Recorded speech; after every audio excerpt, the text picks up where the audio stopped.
We're pretty much at the limit of borrowing at the moment. You are supposed to be the servants of the people. The people are supposed to be your bosses. And to me, the people doesn't even realize that. Good evening. My name is Ralph from St. Vincent and the Grenadines. I'm going to say something that's controversial. CARICOM has gotten in its own way. I want to be very clear that there is a dangerous tendency in our countries. This program is talk about the facts. We must bring the facts.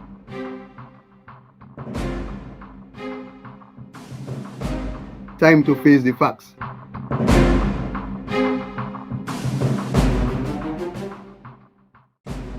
Good evening, hello, good morning, good afternoon, wherever in the world you are watching this program.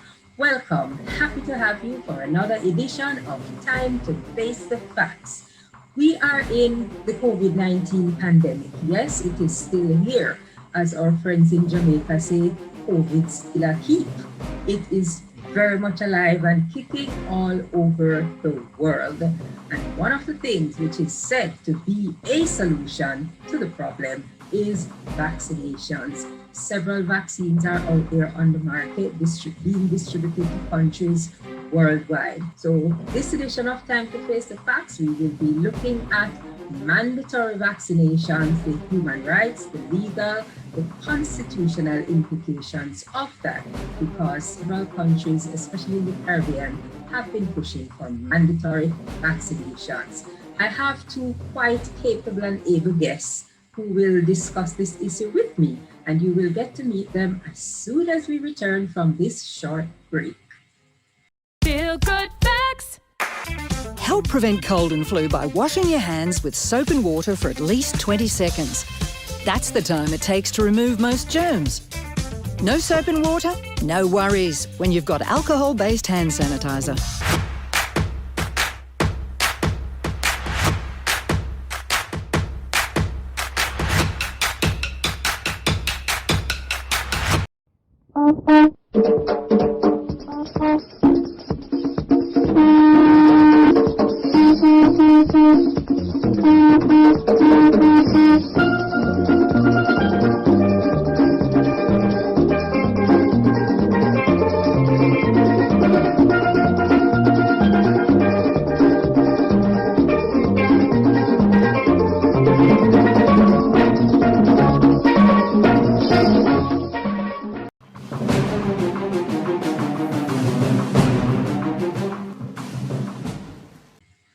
Welcome back to this edition of Time to Face the Facts. We are looking at mandatory vaccination, that is mandatory vaccination against the COVID-19 disease. And I have, as I said before I went on the break, two quite capable and able guests who will help to discuss this issue. I am going to ask them to introduce themselves, and we'll start with the lady. Thank you, Beverly, for having me, and welcome and good day to all our viewers. I am Anissa Batiste from the island of St. Vincent and the Grenadines. My interest in human rights advocacy springs from my membership in the Thusia Seventh-day Adventist Church. We're an independent Seventh-day Adventist church, and we also have a right arm, which is called the Thusian Institute for Religious Liberty. It's a non-governmental organization registered here in St. Vincent and the Grenadines and in Trinidad. So the work that I have been engaged in the area of advocating for the protection of inalienable rights and freedoms has been primarily through my involvement with both these institutions, the church and the Religious Liberty Institute. I look forward to this discussion. Thank you very much, Anissa, and the gentleman. I am Richie Maitland. I'm an attorney at law called to the bar in various jurisdictions. I have a master's degree in human rights law, and I've been involved in human rights issues both as an advocate and as an attorney at law. All right. So, thank you very much for having me. Thank you very much for accepting this invitation, Richie. There have been so many things, so many stories, so many reports, so many studies, so much of so much that have been said about the COVID-19 vaccines.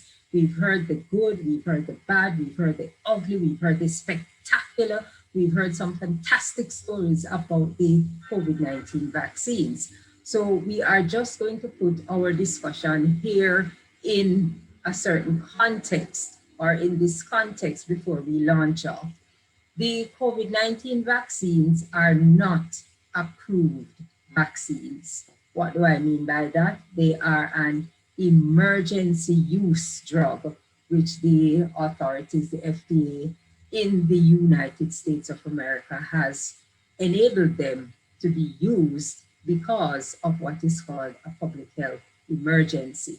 Of course, it is no secret that we are in the middle of a pandemic. And so the authorities in the United States saw it fit to ensure that there was some countermeasures, as they call them.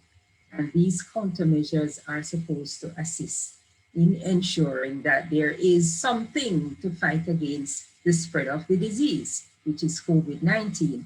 So the vaccines were put together, they were given emergency use authorization, which means they are not medically approved. Let me say that again. They are given emergency use authorization, which means they are not medically approved.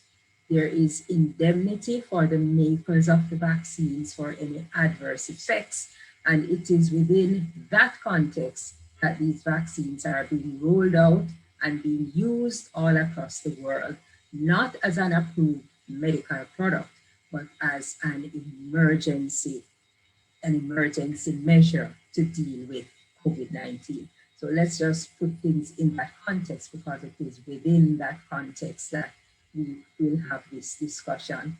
So we're going to jump off with Mr. Maitland. Mr. Maitland, from where you sit as an attorney at law, and I know that you also look into the Constitution in Grenada a great deal as well, do you see any constitutional or human rights issues in trying to make this vaccine mandatory for people in Grenada or anywhere else, as a matter of fact? Right. Well, there are obvious human rights linkages with the issue and issues related to human rights. But before I get into that, I just wanted to take you up on something you had indicated, which is that the vaccines are not medically approved. But that's not quite true. They have all been medically approved by various institutions responsible, including the Food and Drug Administration in the United States and the European regulators. And they would have, the vaccine makers would have had to provide information, would have had to run clinical trials, etc. And they would have had to establish that there's a certain degree of safety. Of course, in this particular instance, because of the significance of the COVID pandemic, they would have given that approval, as you indicated, on an emergency basis. Whereas, for instance, had it not been as severe a pandemic, they may have required them to do further testing. But I don't think it's quite, the framing of the issue that the vaccines are not medically approved. Okay. Yeah, I don't think that is correct in that sense. Well, what the FDA guidelines say under Section 564 of the Federal Food, Drug, and Cosmetic Act is that the FDA can authorize unapproved medical products or unapproved uses of medical products to deal with an emergency situation. So it is under that act, under that section of that act, which the vaccines were given approval. So they are either unapproved medical products or approved medical products with unapproved use when it comes to being given emergency use authorization. There are various provisions pursuant to which the approval could have been given under the FDA regulations. If it is you saying that is the one, then that may be so. But what I do know is that, because I don't know if you recall, the companies would have had to put in bids for approvals, and there were issues because the government was taking quite a while. And during that time, they would have had medical experts looking at the prospective effectiveness and safety of the vaccine. So I'm just saying that to say that it's not that they just approved it without any regulatory oversight concerning its effectiveness and safety. You see what I'm saying? Yes, yes, I understand what you're saying. Right. I do understand Right. what you're But saying. But we have to emphasize the point that they have not yet gone through the process like the older vaccines that we have gone through that process to be medically approved. And it goes beyond just the medical experts saying, okay, we can go with that. You know, but that's not what this discussion about is about. But we just want to put it on the table so that our viewers understand that there is a difference between a product which is medically approved and one that is not medically approved, even though the medical experts and specialists would have weighed in on it to say, okay, let's give it a try. Right, I understand what you're saying. So that's right. Let's leave that technical discussion exactly, aside. right. But when we speak about making a vaccine mandatory, the obvious human rights implications. For instance, the right to bodily autonomy is expressed in a number of different ways in our Commonwealth constitutions. There is also the right to freedom of liberty. And when we look into what making a vaccine mandatory means, it means that if someone refuses the vaccine, there would have to be some measure taken, which can be imprisonment. So there are definite interferences with persons' rights to autonomously decide what happens with their body, as well as their right to freedom of liberty. It might be a right related to freedom of expression and religion. There might be religious or philosophical objections to the vaccine, but every right in all of our constitutions is not what you call an absolute right. It comes with caveats. You know, your right to freedom of expression doesn't give you a license to say any and anything about me. It doesn't give you a license to defame me, for instance. And one of the ways in which human rights can be interfered with by the government is in the interest of public health. So it would be quite easy, for instance, for a person to say, well, it's my body, my choice, and I don't want to get vaccinated. But when that can potentially adversely affect other persons, because we are living in a society, we are a community, we have mutual obligations in relation to each other. There are vulnerable persons who, for instance, are undergoing chemo and may not be able to get the vaccine. So, you know, I see how the government can make a good argument to see, well, what we're trying to do is build at least herd immunity or get sufficient people vaccinated so that we may not have a lot of vectors who can carry the disease to other people, because I don't think anybody disputes that it is a public health issue. You know, COVID-19, at least in my lifetime, may have been maybe the biggest public health issue there is. So the government is actually allowed to restrict one's rights in that regard. And just to say, in Grenada, we have a vaccination act which already makes certain vaccinations mandatory. I don't know if persons are aware. So our Prime Minister has given an undertaking that they would not be making the COVID-19 vaccine mandatory. But I just wanted to put it out there that we already have legislation which makes vaccines mandatory. So every child above 6, I believe, once that child has attained the age of 6, the person responsible for that child, whether it be a parent or guardian, is mandated to have that child vaccinated unless there are medical exemption grounds, etc. That is an act which mandates vaccination for children, but would it apply to adults as well? I'm not sure. It may. I'll have to recheck the specifics, but I know Section 6 refers to children and they make it mandatory. So whoever is responsible for that child actually can be penalized if it is they refuse to have the child vaccinated. I'm not sure whether it applies to adults or not. Okay. Mrs. Baptiste, I would love for you to come in here and to give your voice to the human rights implications because of course that is Yes. your area, the human rights implications of mandatory vaccinations. Yes, Beverly. Constitutional law is an area of interest for me too, because while I don't practice in court, I actually have a Bachelor of Laws degree in from the University of London with honors as well. And this is one area that was very dear to me when I was studying, and as I considered issues that took place right in my own society with respect to public servants' freedoms and so on, being critical of government policies, etc.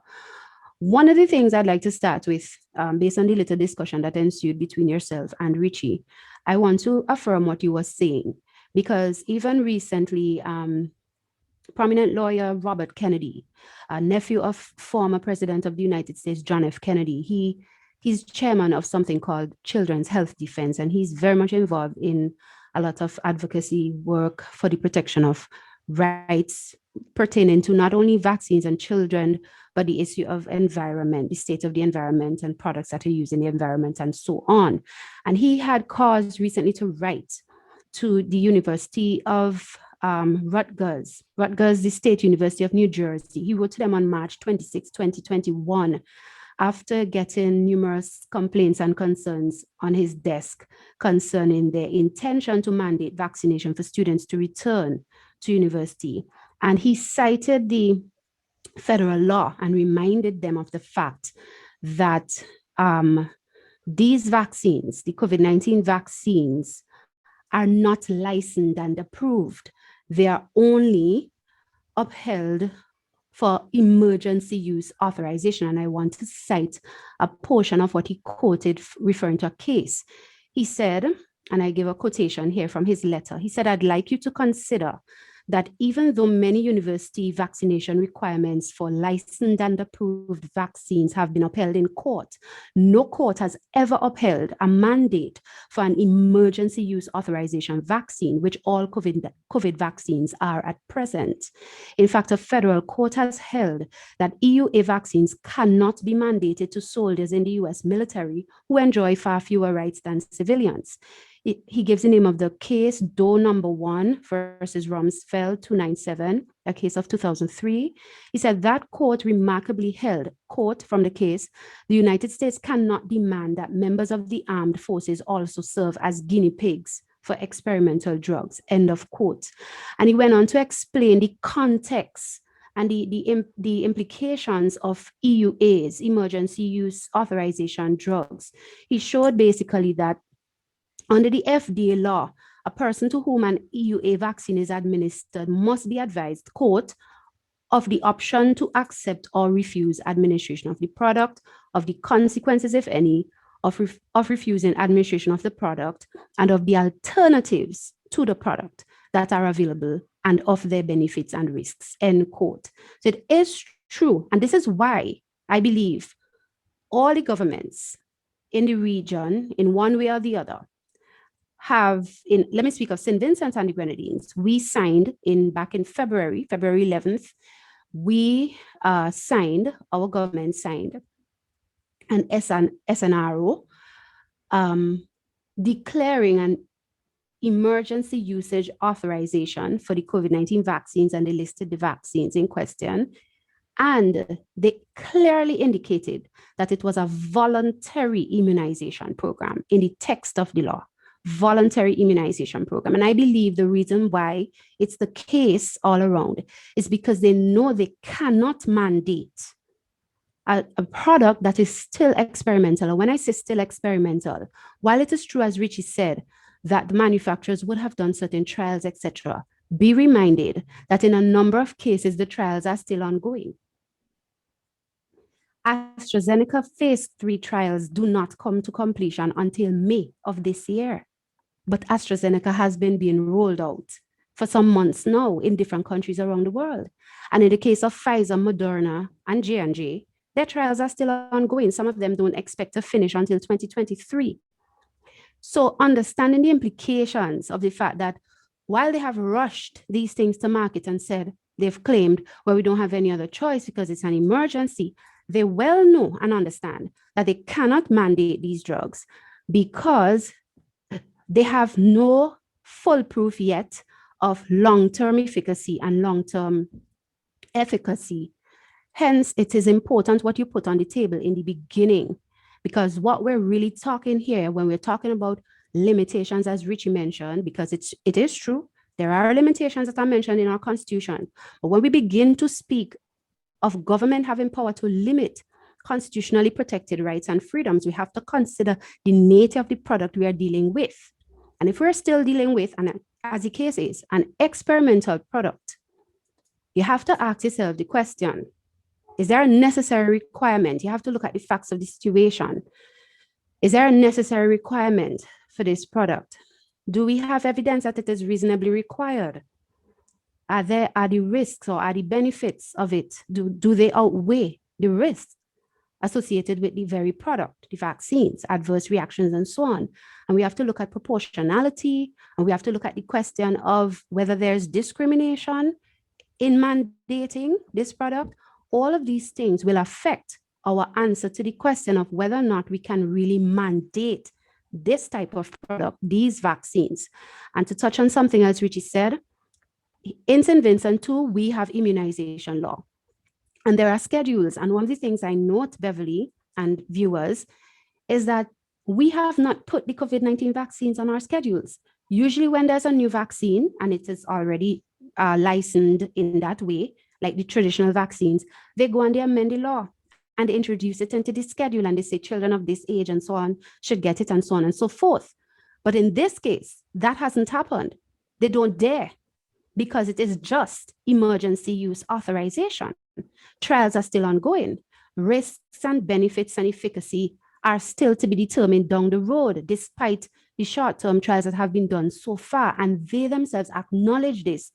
Hence the reason when we're discussing the human rights implications, we have to look at the nature of the product. So I wanted to signal that out. And I'd just like to say concerning, in terms of introduction, concerning the impacts, the implications for human rights, I tend to look immediately at the issue of right to religious liberty, taking in liberty of conscience, freedom of choice, freedom of belief, which will take in philosophical beliefs, religious beliefs concerning what I do with my body, what I put into it or not, and also even the issue of freedom from discrimination. When I consider some of the ways in which certain policies are being framed by leaders around the Caribbean, and even employers, what they're saying to their public about, okay, if you don't take it, you might lose your job, or if you don't take it, you have to submit to testing at a certain regularity before you could come back into the classroom in the case of teachers, etc. So I see those particular rights and freedoms coming under severe threat. Liberty of conscience in terms of freedom of thought, freedom of belief, freedom of choice. And I also see, and right to religious liberty, which really is around all of that, and freedom from discrimination on the grounds of belief. Those are some of the rights and freedoms I see would be negatively impacted if we were to mandate this emergency use authorization product in the face of facts which tell me that it is not necessary, it is not reasonably required, all things considered, and I hope we could discuss some of those things. There's problems with proportionality in terms of, the risks, benefits, weighing, and there are problems with discrimination too. Okay. Richie, I would certainly like to hear your response to some of these things that Anicia has put on the table.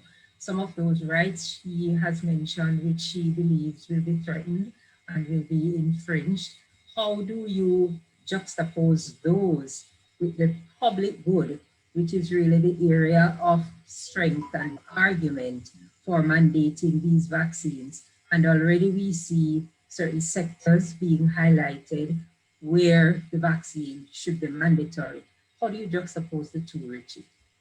Nobody is disputing that making the vaccine mandatory will be an interference of some constitutional rights afforded to persons.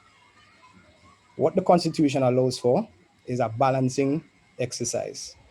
The reasons that our governments have not put the COVID-19 vaccine on the mandated schedules, as far as I understand, is because it's politically sensitive, not because they can't. You yourself, Beverly, had indicated that some governments are considering doing it by added legislation by legislation. So our Prime Minister, for instance, understanding the political sensitivity of the issue, has said that he would not make it mandatory, but he would encourage persons to go get vaccinated. The vaccines are medically approved. It is just called emergency approval. Part of why they would have been approved by the FDA, by various regulators, including EU regulators, who would have had to look at the research, who would have to look at the science, is because there would have been medical evidence provided. No, normally, yes, it probably might take a longer process, but given the situation in the world where we have 3 million people dead from COVID, the governments have decided, you know what, we probably can't afford to wait to go through a very long, very rigorous process. It doesn't mean that they haven't required the vaccine makers to actually do clinical trials, which have been done. They might not have been as long as they would have taken otherwise, and they would have been approved. So there is approval. The case that Ms. Batiste would have spoken about is a case where they would have been using the soldiers as guinea pigs. So there are many things which distinguish their case. There wasn't a global pandemic where there was medical evidence that, for instance, taking this vaccine can reduce prevalence and therefore save lives. There was a situation where the soldiers were given things like sarin and that sort of thing to see how they would react. So they were being used as guinea pigs, and the court ruled that that cannot happen. Separately, the issue of mandatory vaccines has been determined by other courts, including the European Court of Human Rights, whose judgments our Caribbean courts always highly respect, because our Caribbean constitutions are actually modeled after that, and our courts have said that. Our constitutions are modeled after the European Declaration of Human Rights. So what meanings the European court gives to certain rights, our courts normally accept. And in the case of Vavrica against the Czech Republic, they looked exactly at the issue of mandatory vaccines, and they found that in the interest of public health and in looking at the balancing exercise, that it was warranted. No, we are not scientists, so I am not in a position to see whether it's reasonable, proportionate, whether, the medical experts are the ones who would have to make that point, and that point has been made, and the evidence thus far has been accepted by the authorities on an emergency basis. So we have to understand that now. Alicia raised another point, because we speaking on the one hand about government mandated vaccination, but then there's also the issue of persons, requiring, say for instance, that persons be vaccinated in order to come to a university, etc. That is also a human rights issue. We have to understand that universities, as corporate entities, also have their human rights, including the right to property and all the rights of ownership of property that comes with. So, for instance, in a store, in a mall, a store can decide nobody without slippers can come in. And as a property owner, they have that right. That is a condition of your coming onto my private property. And so that's, I don't see why that is problematic necessarily. Universities similarly would be private property. When I had to go to UE, I had to provide a vaccine certificate. In fact, I had lost my original certificate and I had to get all of them over. That was URI's requirement. They, as a private property owner, are entitled to place conditions of entry and use of their property. There will be issues of religious freedom and the right to freedom of expression, because there might be persons who interpret their religions in such a way as to say, I shall not get a vaccine. My religion tells me it is wrong to get a vaccine. And what the state has said in relation to many of those cases, because one of the early cases I remember was the Rastafarian case, where persons would have argued that this is a religious right. And it's not just a matter of one individual's right, rights or absolute. So let's say, for instance, as is the case in some West African cultures, female genital mutilation is a thing, and parents could go and argue, well, this is my freedom of expression, my religion requires it. But the fact is, you are harming other human beings in expressing your religious right. Just like if vaccines are not taken by many persons, we would never achieve the level of herd immunity that would be required to protect especially the vulnerable. And we have to remember that mortality is great in people with underlying conditions, but those underlying conditions don't have to be severe. High blood pressure is one of the comorbidities. So if you have high blood pressure and you get COVID, you can develop very severe complications. We spoke about 3 million people dying.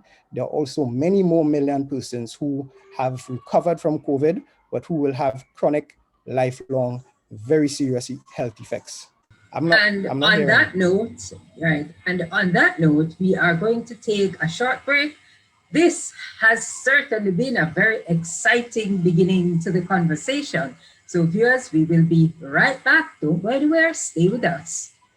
Men are not made to physically abuse women. This is something that has become a serious problem in our country, or has been a serious problem in our country.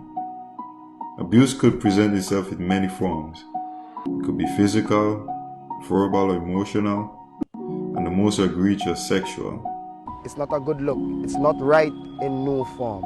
So domestic violence against women should stop. How can you hit a woman, beat a woman?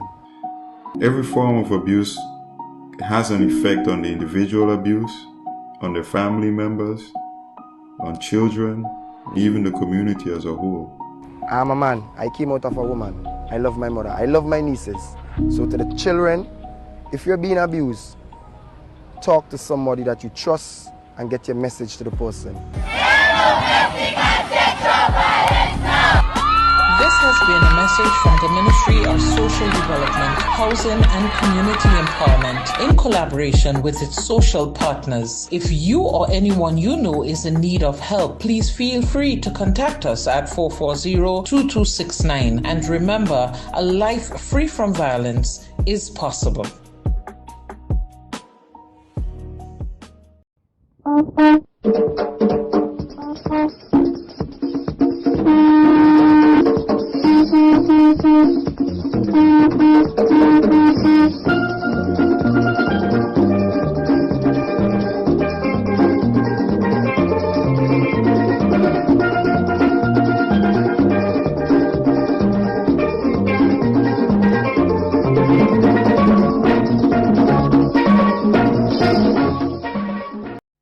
An earthquake can happen at any time. Be aware. Drop, cover, hold on. Crouch and cover your head with your arms. Hold firm in an internal doorway. Avoid running outside or using stairs. Stay away from elevators and move away from outer walls, glass windows, and hanging objects. Remember, when the earth quakes, do the DCH. Drop, cover, hold on. Now, are you ready? Yes! We're ready! Visit weready.org, brought to you by Sedema and the European Union. Coughs and sneezes spread diseases, so cover coughs and sneezes, please. Not with a rag or bandana. They trap germs. When you use the rag again, you put germs on your hands and everything else you touch. When you cough or sneeze, cover your mouth and nose with tissue. Throw the tissue in a bin and wash your hands afterwards. If you don't have a tissue, cough into your sleeve or elbow. Alcohol-based hand sanitizers are also effective in cleaning hands.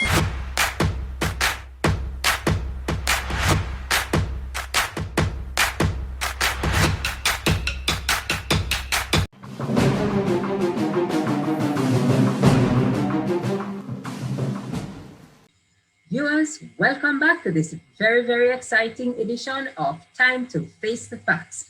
I'm your host, Beverly Sinclair, and I have with me Anicia Batiste from St. Vincent and the Grenadines, Richie Maitland from Grenada, and we are looking at the human rights, the legal and constitutional issues that are associated with mandating the COVID-19 vaccines. Now, before we took the break, we were talking a little bit about the vaccines being medically approved or not medically approved. So, Richie, I would ask you, what does medically approved mean in the sense of having a drug out there on the market that can be mandated or doctors can prescribe or which is restricted in its use. What does medically approved mean? In the case of the US Food and Drug Administration, in relation to COVID, they provided what you call an emergency use authorization. Now, that is a form of medical approval.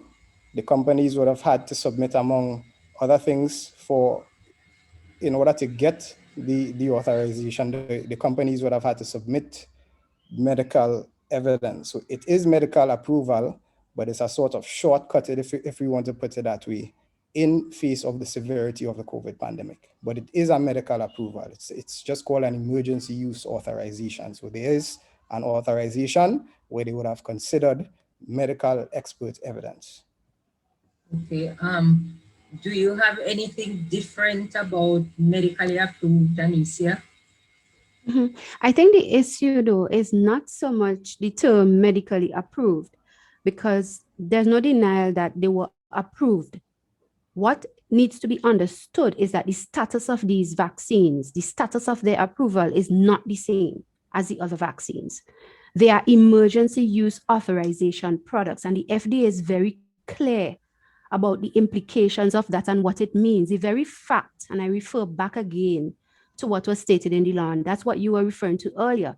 The very fact that the FDA says that, one, you have to be informed. They talk about the fact that it must be made known to you, the potential benefits and risks. It also shows that there's the option to accept or refuse administration of the product, and so on. We're talking about mandating here.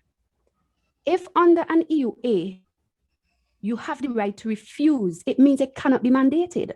That is what the FDA has plainly stated, so much so that when they give you the fact sheet for Pfizer vaccine, for example, they say here, and I'm quoting from the fact sheet, quote, "It is your choice to receive or not receive the Pfizer-BioNTech COVID-19 vaccine. Should you decide not to receive it, it will not change your standard medical care." End of quote. That's from the fact sheet of the Pfizer vaccine that was given emergency use authorization approval by the FDA. Furthermore, the CDC itself, the Centers for Disease Control and Prevention, in one of their advisory committee on immunization practices meetings, their executive secretary, Dr. Amanda Cohen, stated, and I quote, and this was back in August 2020, I just wanted to add, I'm quoting, "I just wanted to remind everybody that under an emergency use authorization, an EUA, vaccines are not allowed to be mandatory. So early in this vaccination phase, individuals will have to be consented and they won't be able to be mandated." End of quote. This is something that is acknowledged.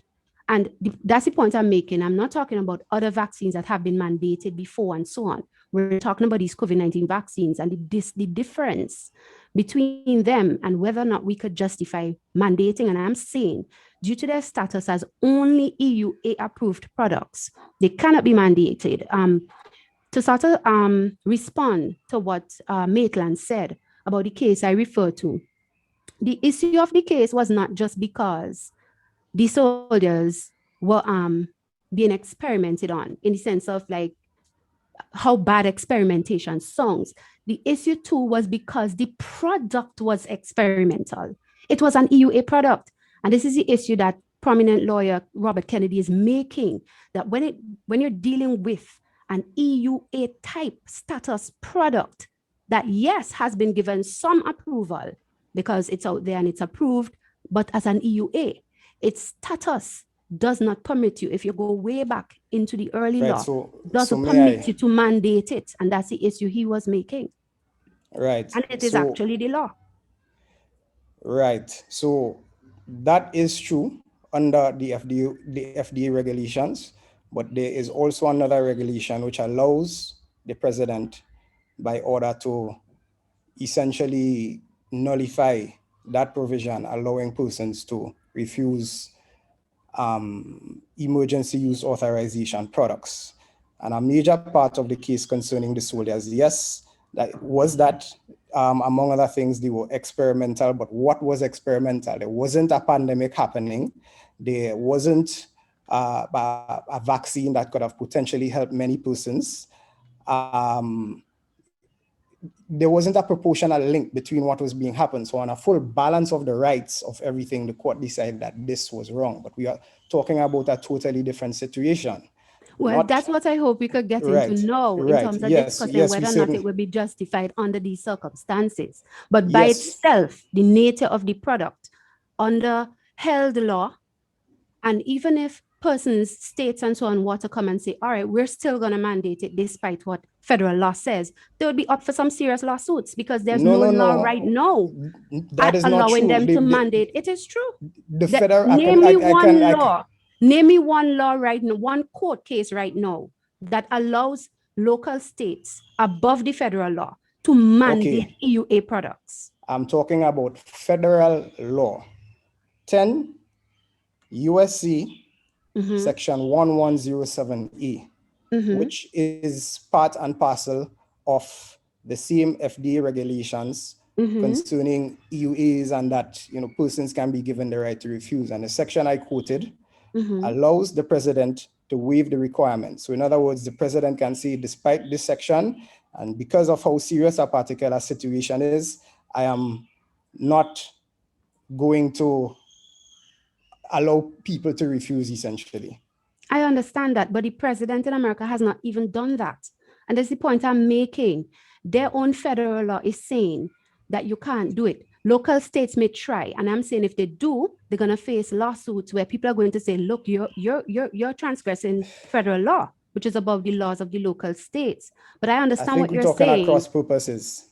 No, I'm just saying I understand that you're saying that there are certain powers a president may have, but I'm looking at the reality. Even in America, where they're claiming so many cases, the current president has not sought to do that. Right. Neither have our prime ministers. Right. That's the point I'm making. So I'm saying there's a reason for that. The point I'm making is that they know that these products are yet experimental. They're waiting on final information from phase trials that are still ongoing. I gave some examples before of dates and so on. And they know that they're still yet to see the actual long-term effects and to address the long-term efficacy. And as a result, they haven't moved to do such a grievous thing. It would border on being very responsible and criminal. That you don't even understand the long-term effects of this thing yet, because obviously it's very new. It hasn't had the time. It hasn't gone through the 5 years, 10 years studies like other vaccines have. And considering those things, they know they could only offer it under emergency use authorization. And we are here to discuss whether or not they would be justified if they were to take the step that you're saying it could be done under the president's powers and so on. Yeah. Right. So there's a distinction between whether it should be done or whether it could be done.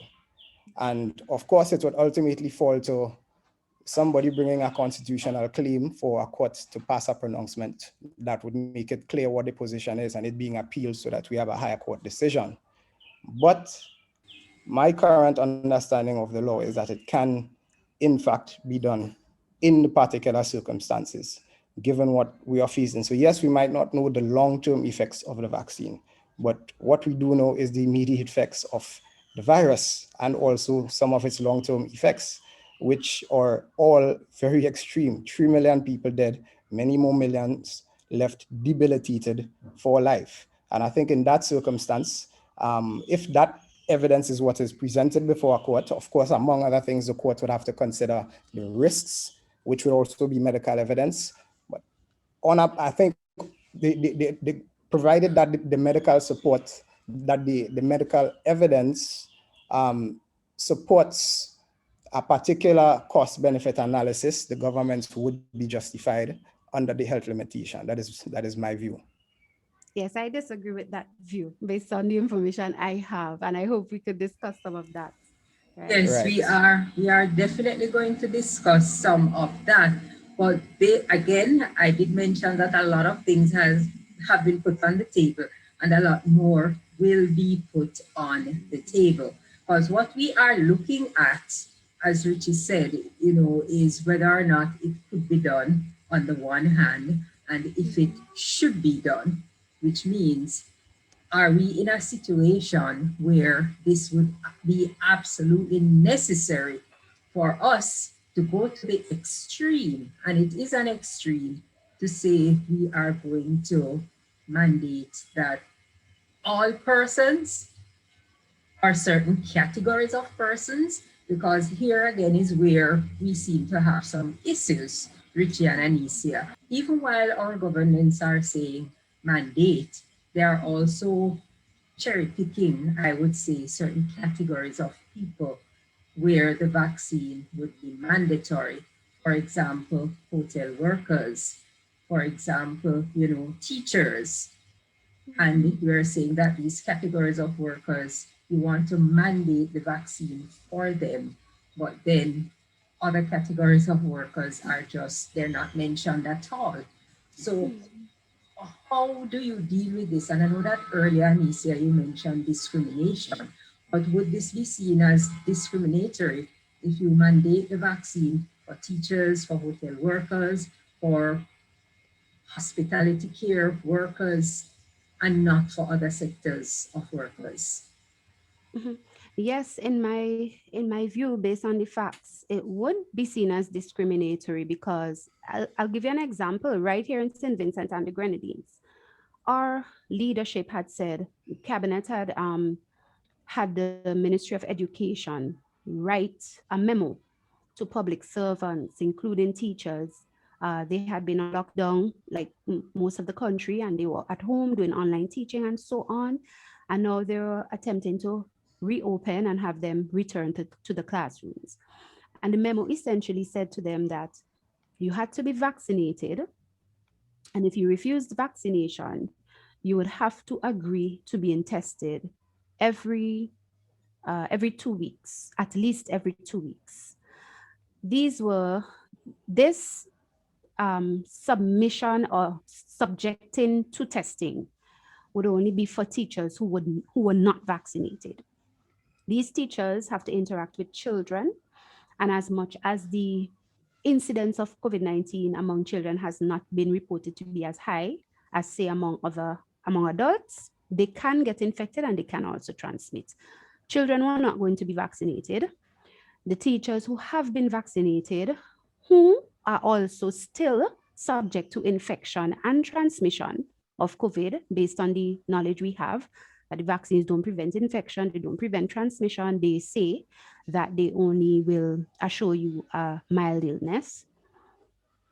Other teachers would not be would not be subjected to test every 2 weeks, like those who choose to refuse vaccination. Children would not be subjected to the 2 weeks testing. The rest of the population that the teachers who refuse vaccination would be interacting with, for example, in minibuses or vans, as we see in St. Vincent, when they are traveling to work or when they go into the supermarket and they meet people. Nobody else is mandated. So if you say that the requirement upon them is justified for the prevention of infection and transmission, how come that requirement is not equally applied to all the other persons around them that they will be interacting with, and who could have COVID and who could transmit it? It doesn't make sense. To the aim that you say you would like to achieve, the question had to be asked logically, would you then move to mandating it for everyone? So, but not only that, it had a punitive effect too, because it wasn't like from the outset you said, well, for everybody returning to work, you must be tested. It was like, take the vaccine, and if you don't take it, you have to be tested. So it discriminated against one grouping who was exercising their freedom of choice to not take it under an EUA law here that says it's a voluntary immunization program, and under the facts of the FDA's EUA, which the world basically is following in I would say the majority. How do you justify treating one group of people that way because they choose not, for whatever reasons, whether religious, philosophical, medical, they choose not to take the vaccine? That was one of the examples that made me see that it could be terribly discriminatory. The same doesn't apply also for other vaccines, in the sense of this mandating for all adults and so on and so forth. Recently in St. Vincent, about 2 years ago, we were called upon as adults to consider a booster shot for measles after they told us we all have immunity from measles from the past. And it wasn't mandatory. You could go and take it if you wanted to. You didn't have to. I know the question of whether or not it is needed because of the nature of the coronavirus pandemic will come up. But I think it is discriminatory in as far as it is not applied to everybody. Certain sectors are being forced, they're being told you have to do it because we have to make money, etc., etc. But in terms of what they're trying to achieve to stop transmission, doesn't make sense if you're going to mandate one grouping, but everybody else around them is not mandated equally. And I'm not saying they should be mandated, by the way. Right. Richie, in addition to that, I would add to the question for you, could this be seen as an impediment to people working where the Constitution says they have a right to work? Well, no, but I'll get to that. I'll get to that. The aim or purposes of the government's drive, so the encouragement towards vaccination or the selection of particular categories of persons, is not just to stop transmission. Ultimately, that is what government will want. Government also has an interest, and part of the purpose is reducing prevalence and transmission as much as possible. What the medical evidence shows is that being vaccinated reduces your risk of actually getting ill, of transmitting the disease. So I'm not sure whether or not the particular categories of persons selected have been rational, but there are other instances where particular categories of workers are treated in a, so let's say discriminatory, because it would be, let's even say discriminatory. So for instance, we have legislation in Grenada, as I'm sure that there is in St. Vincent, which says that, which says that certain categories of workers can't strike because they are so essential and mandates a particular procedure. One can say, oh, well, it's discriminatory vis-a-vis other categories of workers, but you have to look at the purpose. And again, it's a balance of rights. Persons, the whole country would be affected if all the police decided that they would go on strike right now. So I can see how the government can be justified in doing an assessment of who are the persons who are likely, by virtue of their job, to come into contact with persons coming in from the States, for instance, in quarantine facilities, who would have to quarantine at their hotels, or persons dealing with persons from the outside, or who would otherwise just have to intersect with large portions of the public, such that they present very high transmission risks. And one can say, yeah, but you discriminating against this category of workers, but it can be for a justifiable purpose. And we have to remember what the legal standard is not that it has to be absolutely necessary. The law sets out a three-part test in the Constitution. So whether or not a particular measure pursues a constitutionally legitimate aim. Nobody argues that in this case, COVID-19 measures pursues the aim of public health. Whether or not the measure taken is connected to that goal. Of course, mandating vaccines would be, but it's not even that it's mandated, but I'll get to that soon. And third, whether or not it's proportional. Whether or not it's proportional would depend on, among other things, sociological and medical evidence, which I am not an expert on. But I can see government making a good argument and a court accepting government's argument that it is justifiable on those bases. Now, concerning the specific situation of the teachers that Anisha brings up, the teachers have an option. So the government says, okay, by virtue of your particular position, and I said, it might be arbitrary. There might be other categories of people, of workers you think should be included. There might be categories of workers you don't think it should be included. We're dealing with a novel situation. It might not necessarily be perfect. But what the government is doing is giving teachers two options. You can either get vaccinated, which would significantly reduce your risk of getting the disease or transmitting the disease in the context where you work on a daily basis within a building packed with school children, or with respect to your right, you can refuse the vaccine, in which case you would just have to get tested regularly, which would also achieve the same purpose. So you would be captured if it is you are in fact transmissible, and the relevant steps can can apply. But let me ask this question, in a very practical sense, if you're going to ask for persons to be tested ever so often, wouldn't there also have to be a requirement for these people when they are tested to be quarantined until they get their test results? Of course, there should be if you're looking at what they're telling us about the whole science of it. And this is where that's another problem that is posed here, because it's not practical when you're talking about teachers going back to work, and it seems to defeat the purpose, right? And in some cases, I've even heard that, I haven't heard it here, but I can't remember where I read that they are requiring that you pay for the tests. Okay, so all of those factors have to be taken into consideration. But Beverly, if I could just jump in here, because I hear Mr. Maitland, and I understand in his professionalism, him making it clear that he's not a medical expert. But I want to also put it out there that one doesn't have to be a medical expert to understand and to know certain facts that are accessible to us.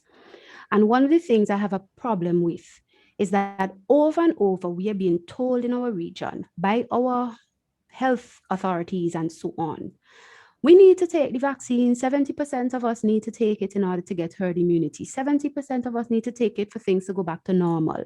We need to take it to stop transmission, etc. We need to take it, in the case of the teachers, you run the risk of getting infected and of transmitting it. And the understanding is that we want to protect the children at school, so we don't want you to get it and then pass it on to them, and of course your peers and everything. But the facts are, none of these vaccines were designed, and these are things that come from the manufacturers, Pfizer, all of them. The intent when they designed these vaccines, as they call them, was not to prevent infection, and it was not to prevent transmission, because once you get infected, you can transmit. What they argued and what they reasoned was that if you get it, it would reduce your possibility of getting serious illness and hopefully cut down hospitalizations and deaths. So the very fact that there's no guarantee, and there's evidence of this happening right now, where in large populations where vaccine has been rolled out among a large population of people, you have people getting COVID-19 after having been vaccinated, both in the case of 1 dose as well as 2 doses. You even have had deaths after full dose of vaccination, okay? I refer in particular, I had made some notes here. If I could find the article back just now, I will refer to it. I'm not disputing that. Right, but my point is, the evidence of these things prove to us that it is disingenuous for our authorities to continually claim to us. Because let me make it clear. One of your premises is false. An unvaccinated person is not necessarily a sick person. Not necessarily. So but that's the point I'm making. The implication is that because I'm not vaccinated, I'm sick. So I will get infected, and that is not the implication at all. I think what it is the implication. This is why the unvaccinated is targeted. Because look, the vaccinated teachers, those who choose to vaccinate because that's their choice, they don't have to get the regular testing. Why not? When we are already told, still wear your mask, still physical distance, even though you get vaccine, because you can still get infected and you can still transmit. So that discriminatory measure is there. They don't have to submit to the testing every 2 weeks because they're vaccinated. The presupposition is that the vaccination protects them from infection and transmitting. That's and not the therefore presupposition. they're in a better off position than those who haven't had the vaccines, and that's why those who haven't had the vaccine should either get vaccinated or submit to being regularly tested, because they're the ones who put everybody else at risk. And that is not true. And that's what I'm saying. The facts don't show that. So when you decide to talk about making law to limit rights based on the interest of protecting public health, based on the interest of helping us achieve our goal of, keeping the people healthy by not having more infections and more transmissions, we have to really reasonably ask ourselves, is the product you're going to mandate, does it really do that? And the evidence shows it doesn't. And this is why I think it is not reasonably required under the circumstances. This is just one of the reasons I think it isn't reasonably required. If we look at the stats in St. Vincent, I just want to give this example, right? St. Vincent, Grenada, St. Kitts, just those three. When you look at our incidents, cases, when you look at our survival rate, when you look at our death rate, this is what you find. In the case of St. Vincent and the Grenadines, we have had a total so far of 1,818 cases. Of the 1,818 cases, 10 deaths. So 1,809 out of 1,818 have survived. That is a survival rate of 99.45%. When you look at our recovery rate of the 1,819 cases, we've had 1,686 people recovered. So 92.58% recovery rate. Okay, our death rate is like 0.00548%. In other words, less than even 0.1%. The same thing, St. Kitts is the worst. And when I say the worst in the sense of the best, because St. Kitts actually has 44 total cases, 44 recovered, 0 deaths. They practically have no COVID problem. And I hear Timothy Harris in the region talking about mandating so strong, even more than other leaders of governments that I have heard. Given the impression the situation is so perilous and the vaccine is such a solution, that's one of the questions I know you wanted us to discuss, that we could, our situation is so bad, we need it. Grenada, similar high rates. Grenada recovery rate is 97.48%, survival rate 99.37%, death rate, again, less than 0.01%. When you look at the stats, so then what really is driving this? These kinds of things should be driving the decision. All right, I'd like to respond when sure, given the yeah, but I just wanted to give that as an example there. I don't see, and by the way, let me just add this in as the brother is about to respond. The CDC, because I know people love to look at the big figures. I want people to know those figures have been bloated in a large way, and the very CDC admits it. They've admitted in their statistics that when it comes to deaths, let Mr. Maitland respond before we put that other issue on the table. Okay, no problem. There's a lot there for Richie to respond to. Yes, so I'll just start with the easiest one. I'm not going to get into tinfoil hat territory about whether deaths, etc., are bloated. The fact is sufficient people have died, sufficient people will continue to get sick, sufficient people will be perpetually affected, that it really warrants having an emergency measure approved. But I just took some brief notes. I want to be very brief in relation to some of the points. I think Ms. Batiste raises a straw man. She sets up a false premise to attack. And that false premise is that what the vaccines hope to achieve and purport to do is to stop sickness and stop transmission. They do not purport to do that. What they purport to do is to significantly reduce the risks of infection, of illness, of serious illness, and the risk of transmission. I have said that. Which is right. Yeah, no, I didn't set up anything. No, I'm just clearing the air because I didn't set that up. I was making the point, brother, that when we hear our leaders telling us it will stop these things, it's not true, because the very vaccine makers show that the design of their product was not to prevent infection and to stop transmission. That's what I was saying. Which leader has said that it will stop prevention? All our leaders have been telling, all our leaders, our CMOs have been telling us that, our leaders of government have been saying, you need to saying take that the vaccine will stop transmission. Yes. I've heard the argument to Richie. I've heard it. Right. So, but of course it will reduce transmission. And I mean, that is what there's no evidence of that as yet. And that is not true. And yes, let me just jump in. I can quote the WHO on that. Let me just jump in here to say that I have heard the claim from several CMOs across the region, several medical experts across the region, that the vaccines, will reduce transmission. And in so doing, of course, it will reduce the number of people to be infected. It's a claim that has it's a claim that has been made. But if Right. the vaccine does not prevent you from getting and spreading, then that claim is not something which can be upheld by the scientific reports that we have received on how the vaccine works and how it is intended to work. No, well, I think we're talking at cross purposes. You know, what the CMOs have said, what the vaccine creating companies have indicated is that it would reduce transmission, which is it will stop some people from getting sick in the first place. It will stop some people from becoming transmissible, not necessarily everyone, and that it stops sufficient numbers of persons from getting sick or seriously ill or transmissible, that it ultimately drives the rates of infection, sickness, and death down. So that is the premise. Right? I want us to be clear.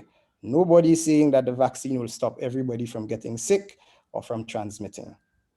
No, as I indicated, it's a balancing exercise. We live in a society where we can't just think of ourselves.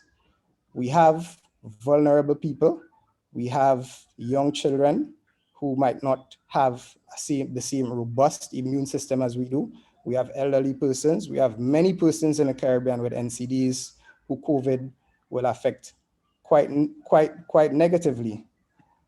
And I think that considering those persons is also important in the balance of things. So that is what I wanted to say about that. And while it is true that in the Caribbean, we have not been as bad as some other countries, when you're doing a cost-benefit analysis, it's not only an analysis of the immediate costs and the immediate benefits. Part of what governments have to consider is the potential adverse, so the worst case scenario, because all it takes is one case of community spread for our relatively safe bubbles to become wastelands of COVID disease, right? And which is part of what the government has to consider. So it's not just to say, oh, well, we haven't had many deaths. We haven't had many deaths because we haven't had many infections per capita, which is good. But one simple case of community spread can change that in a jiffy. And we have to keep that in mind. That is part of the consideration of the legislators and policymakers. Hold that thought, Richie. We are going to take a short break and we'll be right back. Viewers, do stay with us.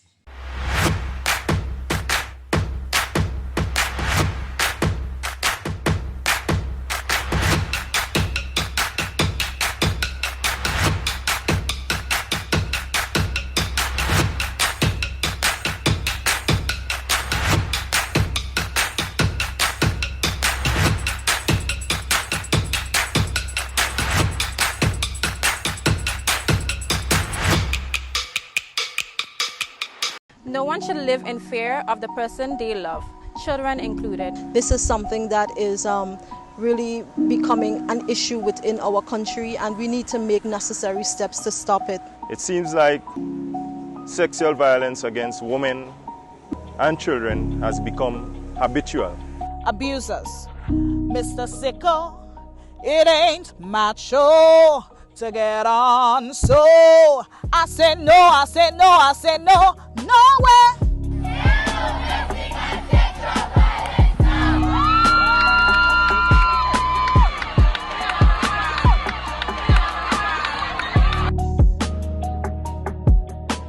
This has been a message from the Ministry of Social Development, Housing and Community Empowerment in collaboration with its social partners. If you or anyone you know is in need of help, please feel free to contact us at 440-2269. And remember, a life free from violence is possible. Feel good facts. Remember, if you have flu symptoms, do the right thing and stay at home to avoid giving it to others. Remember, you can be infectious up to a week after developing symptoms, so rest up and take it easy.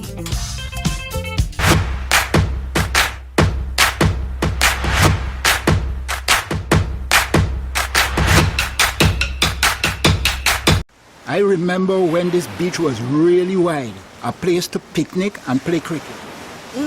And we used to go up to the end to get away from all the people. Now all the beach gone. Coastal erosion. When the sea starts to come in and take the land away, everyone loses something. Granny, look how the waves are washing right under that house. Coastal erosion. It's a hazard. Hazards. Take control. Reduce your loss.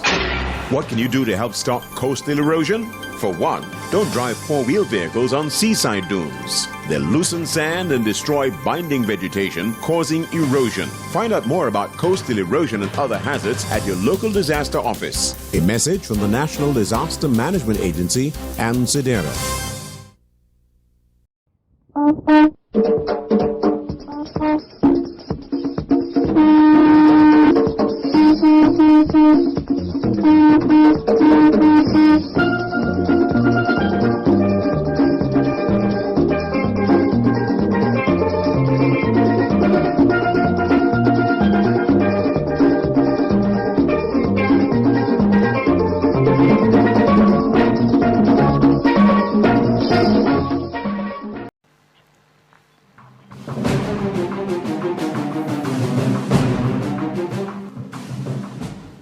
Welcome back to this edition of Time to Face the Facts. We are looking at the human rights, the legal and the constitutional implications of mandating the COVID-19 vaccines. And before we went on the break, Richie was just putting some points on the table in relation to how easy it could be to have a community outbreak and then all our beautiful statistics would be blown. So Richie, please continue making your point.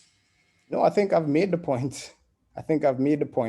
So, which is just to say that the potential can also be used and is can be a rational justification for taking emergency measures, because what we're talking about is people, a lot of people dying, a lot of people getting seriously ill for the rest of their lives.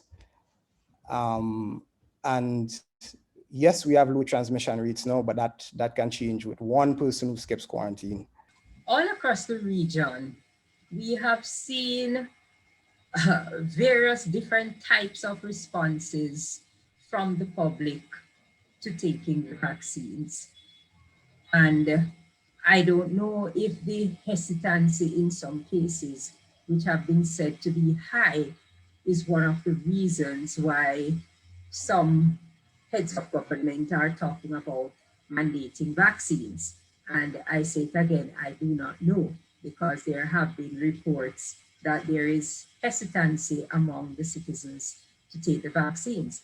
I saw the case in St. Vincent where the vaccine was actually used to tell people that, look, we have a volcano that's erupting, but for you to get into a shelter, you have to take the vaccine. We saw the vaccine being used in that way. We saw a report come out just over the weekend gone that there was a young lady who actually was not admitted to the maternity ward, who gave birth to her baby on the hospital floor because the nurses insisted that she must have a negative COVID test. They must know her COVID status for them to attend to her.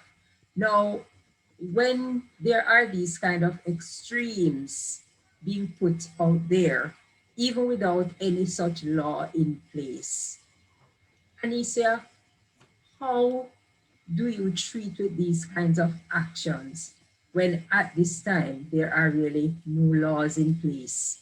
Whether the laws would be right or wrong right now is not the issue, but there are no laws in place for that kind of stipulation, but we see it actually happening right before our very eyes.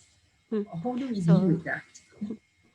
Well, I have often said there has to be other considerations that are not being said as to why there is such a rush and a rush to threaten, to bribe, to force people to feel they have to get vaccinated with the COVID-19 vaccines, despite the fact that we have plainly said the immunization program is voluntary. And I'm speaking about the case of St. Vincent and the Grenadines.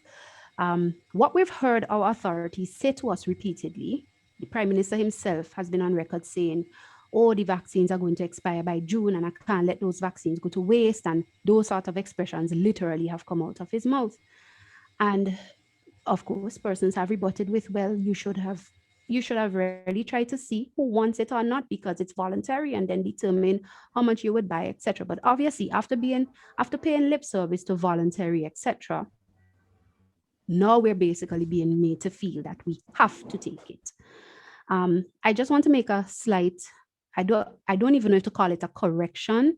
I just want to let you know what is out there because we haven't heard anything formal yet from the authorities. The matter with the lady at the hospital, what we're hearing also is that they were given an option when the test was refused. They were given an option to go to a certain area, and what we're hearing is that the male partner refused it, and he began to use certain language that was threatening of officials, nurses, and there's some whole explanation about them running when they thought he was going to pull some weapon from his pants and so on and so forth. I keep saying authorities need to come out and tell us what they've found because they said they were investigating the matter because there's a lot of ideas out there about what really happened. So I'm not even certain if it's a case where, to be fair, in this situation where the woman was actually denied or refused help because she didn't want to take a test based on the other things that we're hearing. I just wanted to put that we out understand. We understand. Well, my understanding based on the reports I got was that she had actually taken a test, but she hadn't gotten the results. Okay. And the health officials were insisting that they must have the results because they have to know her status before they could deal with her. And while all of that was happening, the baby was born. Okay, but what you said definitely is true. There is a minister of government who is on record on video telling people while they were being evacuated into a boat that when they get to the government-run shelters, they have to expect to be vaccinated. It is not voluntary, it is mandatory. The Prime Minister has since distanced himself from that without directly saying the minister was wrong. He has said to international reporters that there's no such policy of you have to be vaccinated to get into shelters, but we've heard different accounts from different individuals about, their experiences of going to shelters and being told about being vaccinated and they didn't want it and they turned back and so on. The issue is, I have seen over the days of listening to our leaders, I have seen the tone down from what was obvious, a strong push and even language in some cases to make the vaccines mandatory. We have seen it toned down, I think, because of the exposure of how it looks under an emergency situation like a volcanic eruption. The international world has been talking about it in their news reports and so on. They're not always right, but they have reported certain things that have really dealt a blow, in my opinion, to what was going on here in terms of to the position. How you treat it, that, Beverly, to answer your question, again, I think it is because we are repeatedly being told you need this thing to get back to normalcy. If you don't do it, you don't love. Listen to the campaigns. I do it because I love, because I care. And I'm like, so if I refuse by my belief, based on my research, based on my informed decision, I don't care, I don't love, the impression is creating division.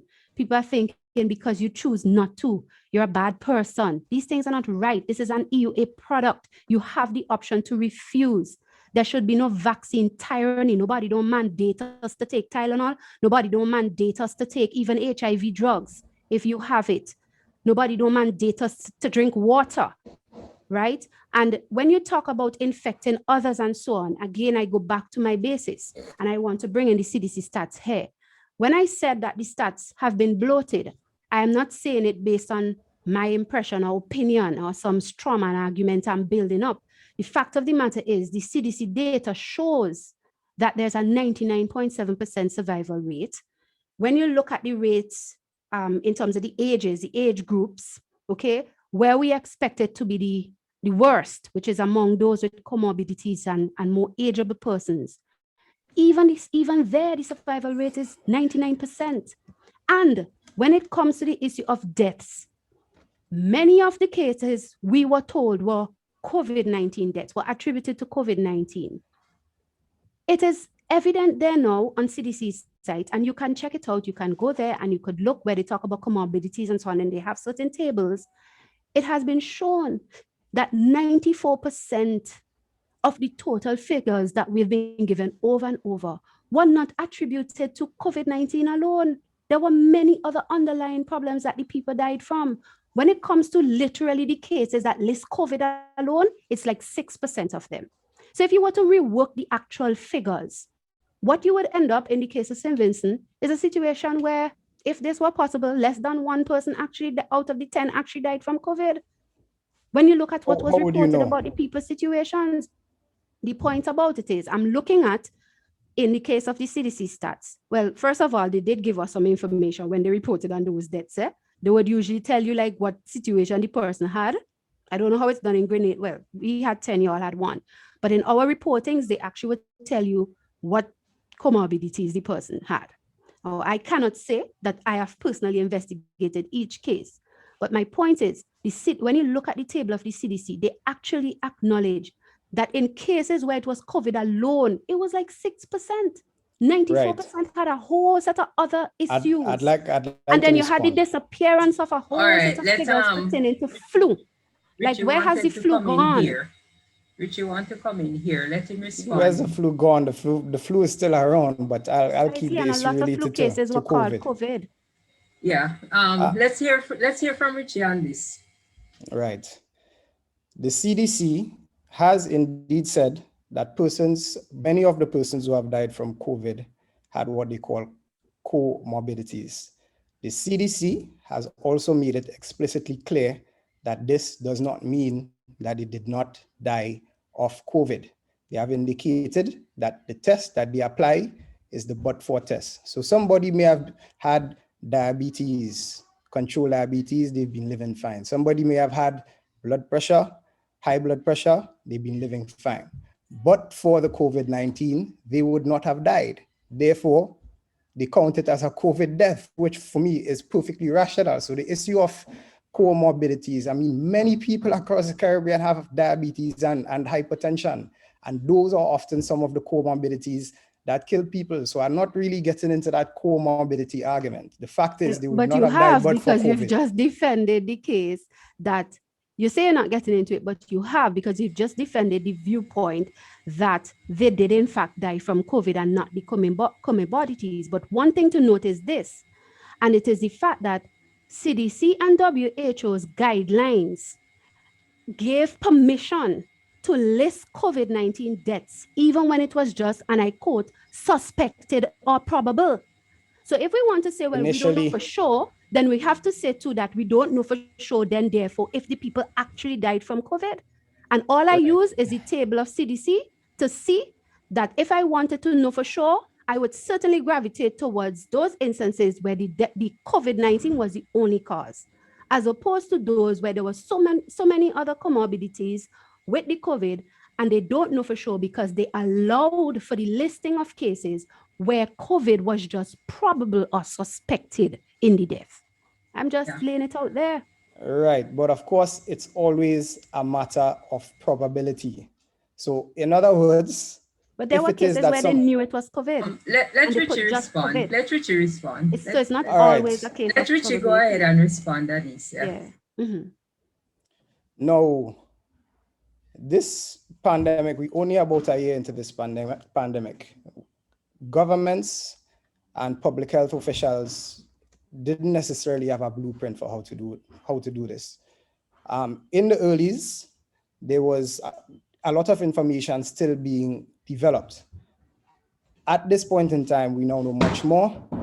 The medical authorities, hospitals, doctors are able to say definitively, yes, it's COVID. The fact that someone had a comorbidity and died after getting COVID is not, for me, sufficient cause to suspect, well, they may have, right, just because someone has a comorbidity.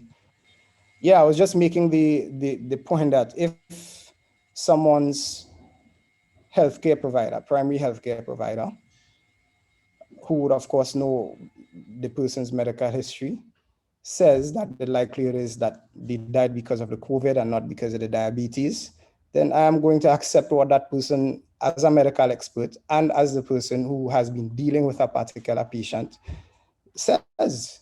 I have no cause to be suspicious of that, so to speak.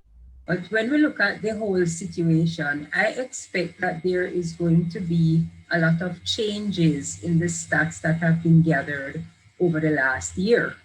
When COVID-19 disease just started affecting people and the deaths really seemed like they were running away, it appeared to have been a very, very high death rate.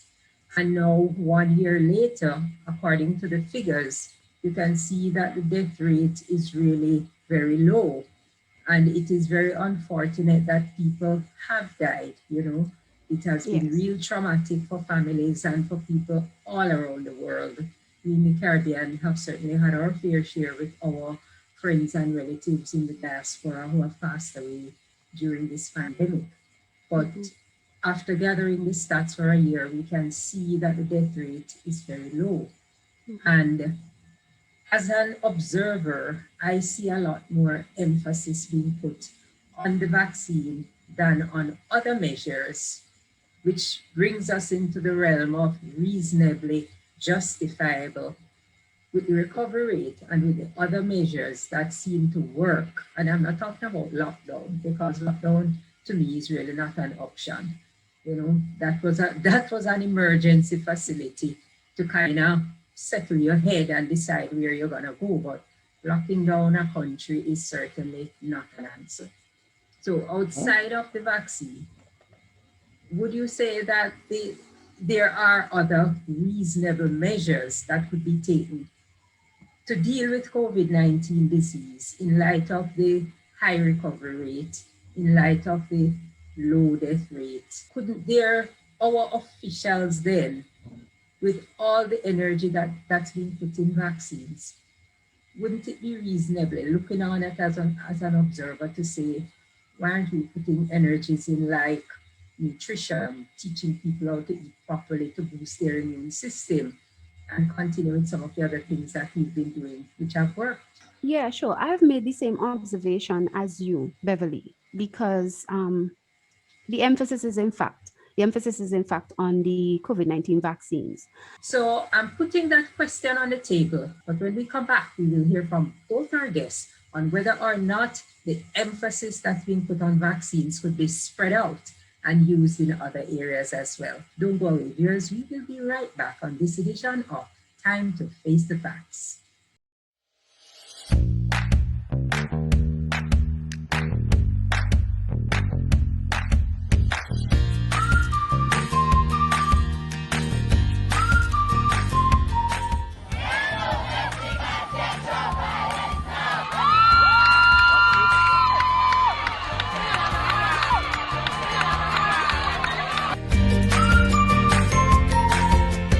This has been a message from the Ministry of Social Development, Housing and Community Empowerment in collaboration with its social partners. If you or anyone you know is in need of help, please feel free to contact us at 440-2269. And remember, a life free from violence is possible. With so much information about COVID-19 on the news, children can become overwhelmed and even fearful, especially if they have a medical condition. As a parent, you can help to manage your child's fears and anxiety. Provide your child with the correct information about the virus. Remind them to wash their hands frequently with soap and water and to cover their cough and sneezes with a tissue or into their elbow. Monitor what your child sees about COVID-19, especially on social media, where the information may be misleading. Be aware of your own response. Instead of panicking or appearing anxious, reacting calmly could help to allay your child's fears and anxiety, and they too will model your behavior. Remember, how your child responds is dependent on you. Home and your house gone. I never thought this would happen to me. Told them it could happen, but they never paid me no mind. Never. The whole road gone down the hill. Landslides happen all the time. Sometimes little, sometimes big. Hazards. Take control. Reduce your loss. You can do something about landslides. Trees and shrubs on hillsides bind earth together and help stop landslides. preserve vegetation, stop landslides. Find out more at your local disaster office. A message from the National Disaster Management Agency and SEDERA.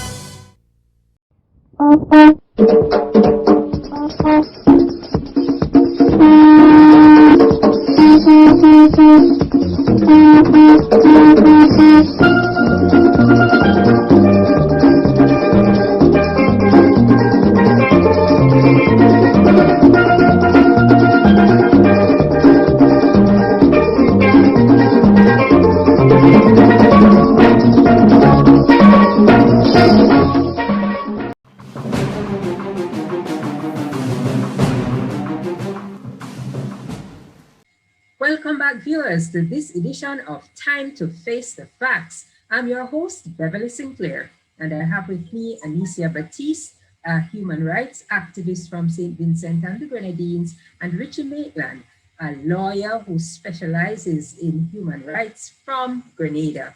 And we are looking at the legal, the human rights, and the constitutional implications of mandatory application of the COVID-19 vaccines. Before we went on the break, I had put on the table the question, is the emphasis being placed on the vaccines being misapplied then? Could all of this energy be spread out and some of it go into nutrition and some of the other measures we've been taking that we have taken which have worked? Could we spread these measures out to get better results in controlling the spread of the virus and the disease? Richie.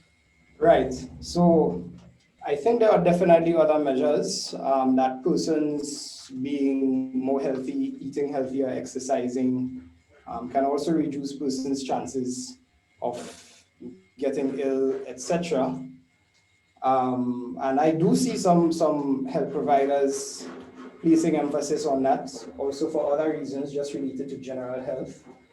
But the vaccine, I think, is unique in that it's a sort of low-hanging fruit that can have a massive major effect within a very short time on the prevalence rates of COVID.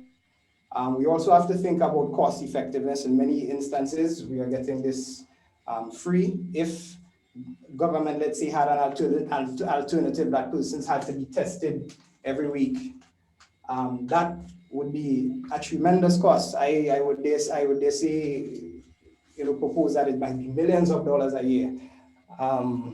You understand the economic situation of our countries. We're not necessarily Europe or other very highly developed countries, so they are, of course, cost implications related. So I would like to see all things put on the table, but I certainly wouldn't want to see the issue of vaccines precluded. My best case scenario would be that the government does not make it necessarily mandatory, but that persons feel comfortable enough in getting vaccinated such that we reach the herd immunity threshold. Thank you very much, Richie. Anicia, how do you see the emphasis on vaccine as opposed to other areas? Right. So I too have observed the emphasis on vaccines as opposed to other areas. And with the information that I have, I do not think it is justifiable at all. You have products that have been approved for over 60 years for different illnesses and that have been repurposed for COVID-19. I am speaking of examples such as ivermectin, hydroxychloroquine, and zinc used together, vitamin D. There are studies upon studies out there showing that in many cases where people got seriously ill with COVID-19 and in some cases died, they had a common issue, which was their vitamin D levels were very low. And there are doctors today, there are whole agencies of doctors that are prescribing protocols for prophylaxis use, meaning to prevent you from getting infection, as well as protocols for therapeutic use of these products, one or more of them, that have actually been helping thousands of persons not only prevent getting coronavirus, but also being treated as in getting better from their illness, and all kinds of persons, including persons with comorbidities, including ageable persons. In some cases, we even have court cases where judges have given emergency authorization to doctors to use certain of these drugs, like ivermectin, where the particular state did not want to allow its prescription for the COVID. And these people got lawyers together and they fought to have it used because of the fact that the drug is a known drug and it can be used. And they got support by law in court rulings. Just up to recently, there was one of a man in the States in America. There are two organizations I would encourage people to check out. One of them is called American Frontline Doctors, and the other one is called Frontline COVID-19 Critical Care Alliance. And this one in particular, I think it's FLCCA, they have a doctor called Dr. Corey, who is known to have made a very passionate plea before the Senate in America last year, urging upon them to look at the trials and studies that have been done with this drug, that have proven that the drug works to prevent and to cure coronavirus, rather than sitting down and waiting on a vaccine. This is before the vaccines came out as approved EUA products. And he's been begging, and these doctors have been pleading, and they've been bringing the evidence to the fore. They have had some of their studies published in medical journals, proving that we did not even have to have so many people dying if they had given permission officially and formally for these drugs to be repurposed to be used in persons who had these problems. And of course, there's the vitamin D and the zinc and the vitamin C's and so on. So we really needed and should still pay more attention to those things because they are very cheap. They don't have the adverse reactions that we are seeing popping up now in all the agencies that are reporting adverse reactions to the vaccines, like the CDC's Vaccine Adverse Event Reporting System, the UK's MHRA Yellow Card Scheme System, the VGAccess.org, which is a system of the WHO that controls drug monitoring. All of these agencies have been reporting in excess of, in the case of the VG Access, the WHO system, they have reported to date 527,790 adverse reactions to COVID-19 vaccines. They say they cover 110 countries, and 3,849 deaths after taking the COVID vaccines. And these represent, we are told, only about between 1 to 10% of reports or of actual realities. The CDC, they report 2,602 deaths. It's all on their vaccine adverse event reporting systems. And they have the reports listed where you could actually go to a person's VAERS ID and see exactly what happened. So I'm not talking about a case where somebody took the vaccine and I don't know, 2 weeks down the road, they died from something else. We're talking about cases where people took it, had an anaphylactic reaction, 24 hours later, they're dead, or even hours later. So that's why they've been reported as suspected reactions to the vaccine. They're very close. They're in situations where it's the only thing that was introduced into the person's reality. And then they had this sudden death. And they're all there. People could go and read the ID reports for themselves and see exactly what happened to the individual from the time of taking the product to when they died. The point about it is, when you're looking at benefits and risks, since we know that the vaccines do not prevent infection, they do not prevent transmission. And I wanted to refer to the WHO because they themselves have said they do not recommend vaccine passports. And one of the reasons they have said they don't recommend vaccine passports is because they admit that they do not know enough yet about transmission. Even the leaflet of Covishield, which is the Indian brand of AstraZeneca that we're using in the Caribbean here, even the leaflet of Covishield has said they do not have enough detail yet about duration of protection. And today we have AstraZeneca, Pfizer, Moderna, all talking about coming with a third shot by the end of the year and possibly needing an annual shot. All of these things prove to me that we do not have information sufficient to say we're going to mandate these products when it is clearly showing us that we don't have guarantee of protection from transmission, protection from infection, to the point where we're going to have to take booster shots if you decide to take it. They're telling you that already. all these things Yes. say it's problematic to mandate. Right. And I have seen reports on the, the WHO, the CDC, the FDA, they all have the reports there, and you can check the stats for yourself. So there's a lot of statistics out there. There's a lot of information out there.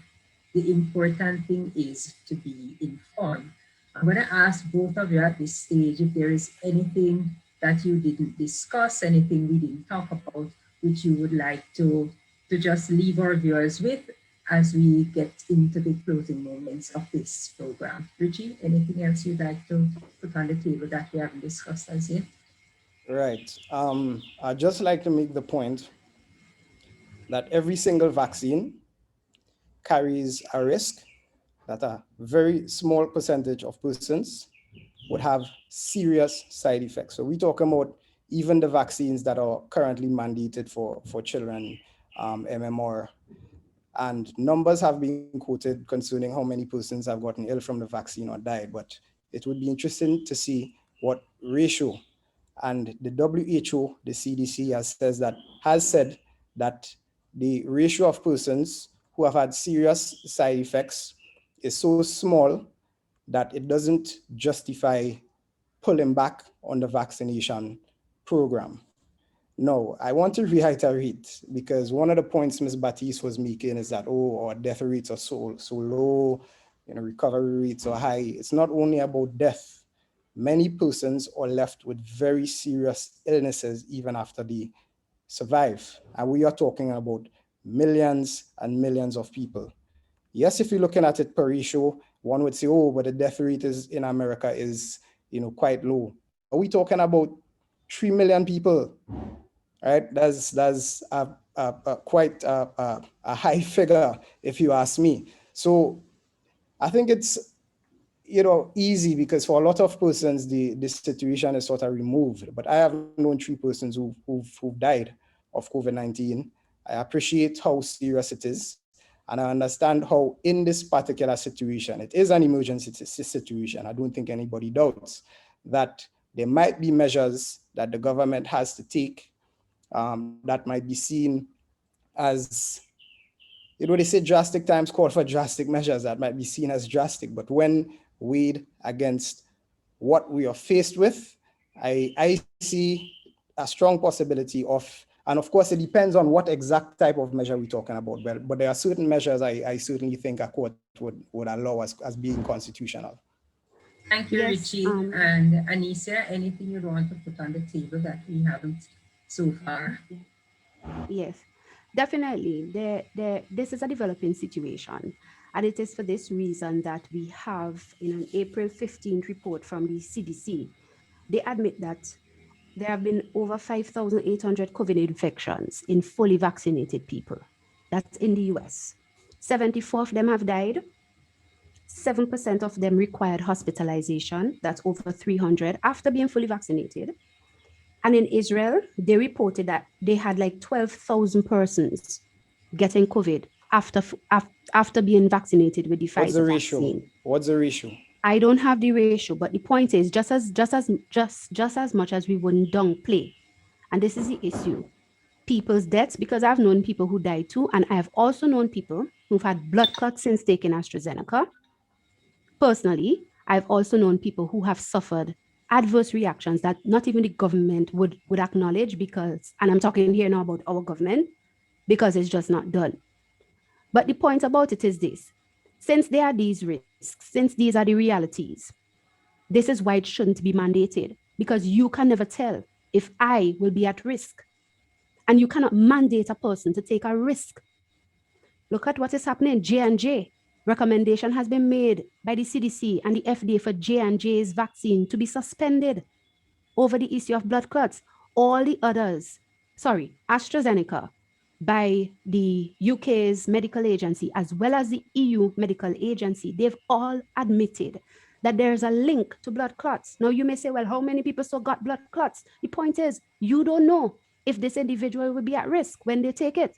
So then let them have the freedom to choose. There should be no vaccine tyranny, as I put it, right? So the point about it is, when you look at the information, if a person has to have informed consent, And since they're now telling us already, you're going to have to take it more and more down the road. It's going to be like an annual something. It tells us that the so-called immunity they're supposed to get from it and the so-called herd immunity that they say we will get, they don't even know that. That's why they're saying you're going to have to take it again. We're going to have to bring a booster shot. And all of them have admitted to that and given timelines as to when they believe the booster shot would be ready. In light of these things, governments must remember their duty. Yes, we have to balance rights with responsibilities. And let me not forget to say this. One of the measures that I mentioned, which is an alternative, the ivermectin, they have proof that it works also for long haul COVID. In fact, I'm about to attend Beverly, a conference. It's the first international ivermectin for COVID conference online. Anybody could check it out online. And if you want to go and hear what all these expert doctors are showing about the recent studies and trial results concerning this drug, because people have options that are safer, options that are less risky, options where they can still exercise their freedom of conscience. At the end of the day, if my government decides they're going to mandate it, I know my position. At the end of the day, when it comes to obeying God and man, as the apostle said in the book of Acts, I would rather obey God than man. That's my religious liberty to determine what I put into my body. And I know that by not putting the COVID vaccine, by choosing not to do that, I am not putting anybody else at risk because I take care of myself with things that I know prophylax me and are therapeutic if I should come into contact with somebody. And I practice the other protocols that they ask us to do too. And I know a lot of people who do that, but simply by conscience do not want the vaccine. It shouldn't be mandated. Can't mandate somebody to take care of their own health in that regard. So that's what I would like to say in ending. And I want to thank you for the opportunity that given. And I hope that persons would be able to have informed consent and that we can get over this situation with the things that can help us. Well, thank you both for taking the time to participate in this edition of Time to Face the Facts. Not one thing, but a few of the things we have learned here is that there may be some kind of laws that are on the books that would seem to support mandatory vaccinations. But as Richie said earlier, we have a law that speaks to children. It would have to be looked at to see if it can be applied to adults as well. We also see that there will be some challenges with human rights according to our constitutions if we want to go the way of implementing a mandatory law for the vaccines. And also we have to look at the vaccines themselves, which so far have only been approved for emergency use. Can you actually mandate an emergency product to be mandatory when it gets to because an emergency cannot last forever. So when you get to the end of that emergency phase and it is no longer an emergency product, what happens then? You would have to, Anicia mentioned it, you have to go and amend the laws to include the COVID-19 vaccine in the law because that vaccine is certainly not on any law book at this time. Other vaccines which are there, they are specified. You have to get these vaccines, and in some cases, even if they are not specified, they are in our various public health acts, what vaccines they are referring to when they say, and usually in relation to children that they have to get it. So clearly, it is not it is not an oiled and open path to mandating vaccines in any of our countries because we have similar laws. And if that route is to be taken, there are certainly a lot of things that have to be ironed out. It cannot be done by decree. You cannot have a head of government or a head of state just get up and declare it that it's effective as of now. There are a lot of things, a lot of issues to be looked at. And as was said throughout the program, we have to balance rights with responsibilities. And we also have to look at cause and effect. And definitely, when it comes down to an individual level, you have to know your medical status and whether or not you are able to take the COVID-19 vaccine. Certainly, how will that impact on your health? Because the data is not there to show how in fact it impacts on every group and every subgroup at this point in time. So all I can say, be informed, get yourself as informed as possible. It doesn't matter who speak, it doesn't matter what they say. Be informed. Information is at your fingertips. Even if you don't own or have access to the internet, you can get access somewhere, somehow, to get information from the source. And a lot of what we speak here tonight, wherever you are watching this program, a lot of what we speak is information that's on the CDC website, and if you need help, I'm sure you can find, if you need legal help, you can find a lawyer somewhere in your territory who will be willing to give you some advice as to what various interpretations may be. So thank you, viewers, for staying with us. Thank you, Anicia. Thank you, Richie. You have given us a lot to think about. Very, very happy you chose to spend this time with us on Time to Face the Facts. And viewers, we look forward to seeing you again the next time another edition of this program is aired. But for now, so long.